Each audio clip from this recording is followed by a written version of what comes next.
Let's talk vertical video. There's a lot of hate in the industry for people who film with their camera flipped vertically, but if you're planning on creating content that is specifically designed for something like an iPhone screen, then why wouldn't you take advantage of that?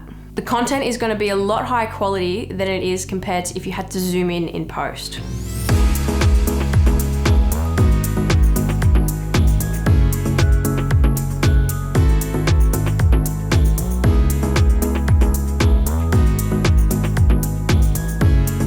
What's going on, guys? Welcome back to the channel. My name's Rachel and I'm a freelance videographer living in Melbourne, Australia. On this channel, I share everything filmmaking related, so if you're into that sort of stuff, make sure you subscribe and turn the notifications on.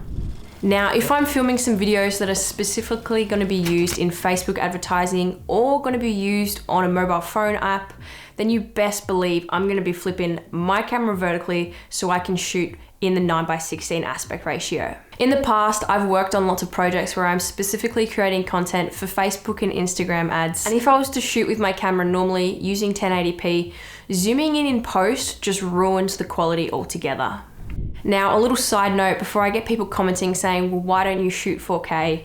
It's because my Sony a7 III can only do 4K at 25 frames per second. And I really like to take advantage of being able to slow my footage down.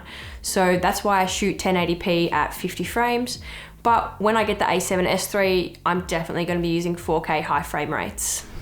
Now, there are a few different ways that you can shoot vertical video, and that is using a tripod, using a gimbal, and going handheld.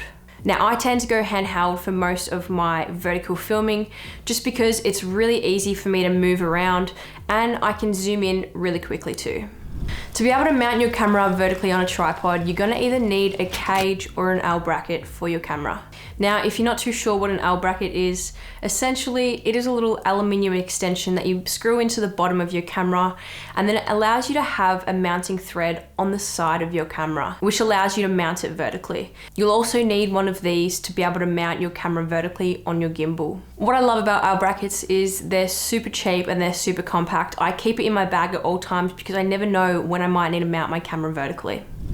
Now, you might be able to mount your camera vertically on your gimbal, but it really depends on what gimbal you're using, what camera you're using, and what lens you're using. Obviously, you can't have a super heavy setup on your gimbal if you're trying to mount it vertically, as it just won't work.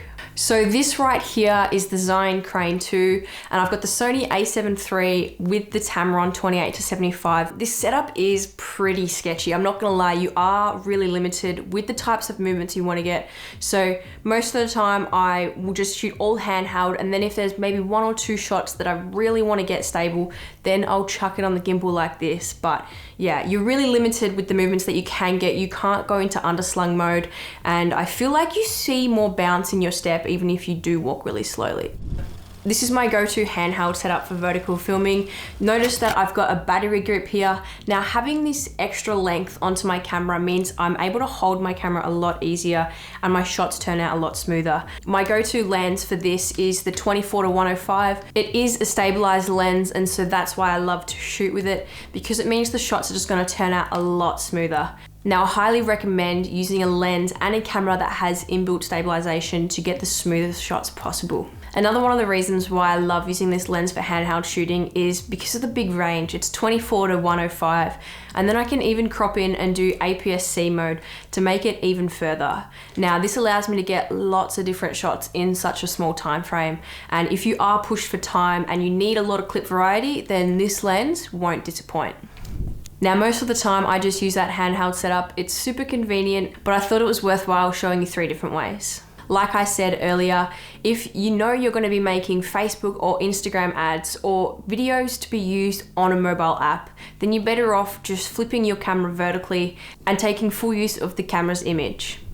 That's all for today's video, guys. I hope you learned something. If you did, consider giving it a thumbs up and even subscribing to my channel. I'm always looking for new video ideas, so if you're interested in learning anything in particular, drop it down in the comments or even reach out to me on Instagram. My handle is right_visuals.